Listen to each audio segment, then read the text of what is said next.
നിങ്ങളുടെ favourite shows ഇനി ഒരിക്കലും മിസ്സാവില്ല. ഇപ്പോൾ C5 കാണും നിങ്ങളുടെ ഫേവറേറ്റ് ഷോസ് തികച്ചും സൗജന്യമായി.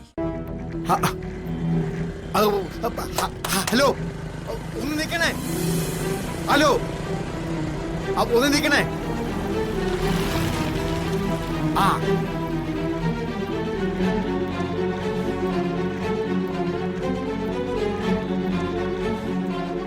ഒരാള് കാണാൻ വന്നിരിക്കുന്നു എന്ന് പറഞ്ഞ് വിളിക്കാൻ വന്നപ്പോ ഉടനെ അങ്ങ് ഒരുങ്ങാൻ കയറിയതായിരിക്കും. പിന്നെ പെണ്ണുങ്ങൾക്ക് അതാണല്ലോ പണി, സൗന്ദര്യം കാണിക്കൽ. ആരെങ്കിലും വന്ന് വിളിക്കുമ്പോ ഞാൻ ഉടനെ ഇറങ്ങി വരാൻ വെറുതെ ഒരു പണിയില്ലാതിരിക്കുന്നല്ല. പിന്നെ അവിടെ മല മറിക്കുന്ന ജോലിയല്ലേ? വീട്ടു ജോലി പെണ്ണുങ്ങൾക്ക് മല മറിക്കുന്ന ജോലി തന്നെയാണ്. ഓ, അത് പുരുഷന്മാർക്ക് മനസ്സിലാവാത്തതുകൊണ്ടാ ഏറ്റവും വലിയ കുഴപ്പം. പിന്നെ ഈ വീട്ടിൽ ഒരു പെണ്ണുമില്ല, എന്നിട്ട് ഇവിടത്തെ ജോലികളൊക്കെ നന്നായിട്ട് നടക്കുന്നില്ലേ? ഈ വീട്ടിൽ ഏത് പെണ്ണാ ഉണ്ടാവുന്നത്?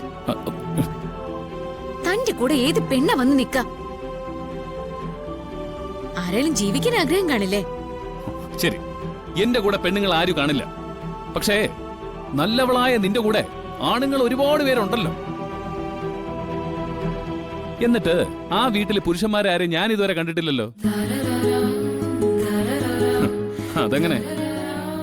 നീയൊക്കെ സ്വസ്ഥത കൊടുത്തിട്ട് വേണ്ടേ നിന്റെ കൂടെ നിൽക്കാനായിട്ട്? ആവശ്യമില്ലാത്ത വർത്തമാനം പറയരുത്. ഇയാളുടെ അമ്മവും വന്ന് വിളിച്ചതുകൊണ്ട് ഞാൻ ഇങ്ങോട്ടേക്ക് വന്നത്. അല്ലെങ്കിൽ ഈ മോന്ത കാണാൻ ഞാൻ വരില്ലായിരുന്നു. വന്നേ. വാ. എന്താ സാറേ? അതെ, അവിടെ ആ ടീച്ചർ വന്നിട്ടുണ്ട്. ആ, ഒന്ന് കണ്ടേച്ച് പോവാ. അല്ല, പോയിട്ടൊരു അത്യാവശ്യം. അതിനേക്കാൾ അത്യാവശ്യം ഒരു സാധനം വിൽക്കട്ടെ. വാ വാ വാ. എന്നാ സാറ് കയറി. അയ്യേ, ഇല്ലേ, ദൂരത്തിലാ. വന്നാട്ട്. ആ ശരി, വാ. വാ. അമ്മാവന് ഭ്രാന്ത, അതുകൊണ്ടാണല്ലോ നിന്നെ പോലെ ഒരുത്തെ ഇങ്ങോട്ട് വിളിച്ചോണ്ട് വന്നത്. എന്തായാലും ആ വന്ന മനുഷ്യൻ നിന്നെ കാണാതിരുന്നത് നന്നായി, ഇല്ലെങ്കിൽ അയാളുടെ ദിവസം കൂടെ പോയനെ. കാട്ടുപോത്തെ നീ പൊടി ഉണ്ട കണ്ണി കാട്ടു കുരുങ്ങി കാണിച്ചു തരടോ. വാ വാ.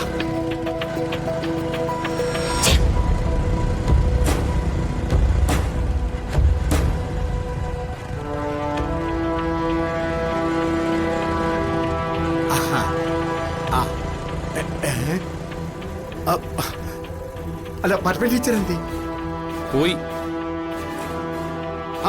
അതെന്ത് പോക്കാ? ഞാൻ ഈ ആളെ വിളിക്കാൻ വേണ്ടി പോയതല്ലേ.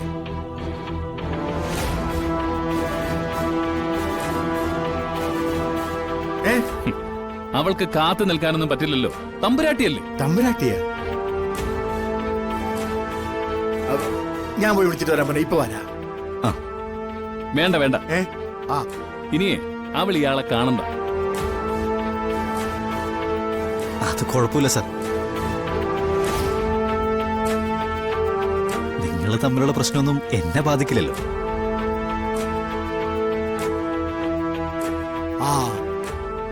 അല്ല, എനിക്കൊരു കച്ചവടം കൂടെ നടക്കുമല്ലോ.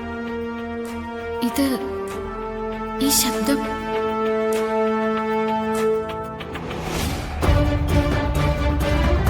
ഡൗൺലോഡ് ചെയ്യൂ C5 ആപ്പ്. കാണൂ എല്ലാ എപ്പിസോഡുകളും സൗജന്യമായി.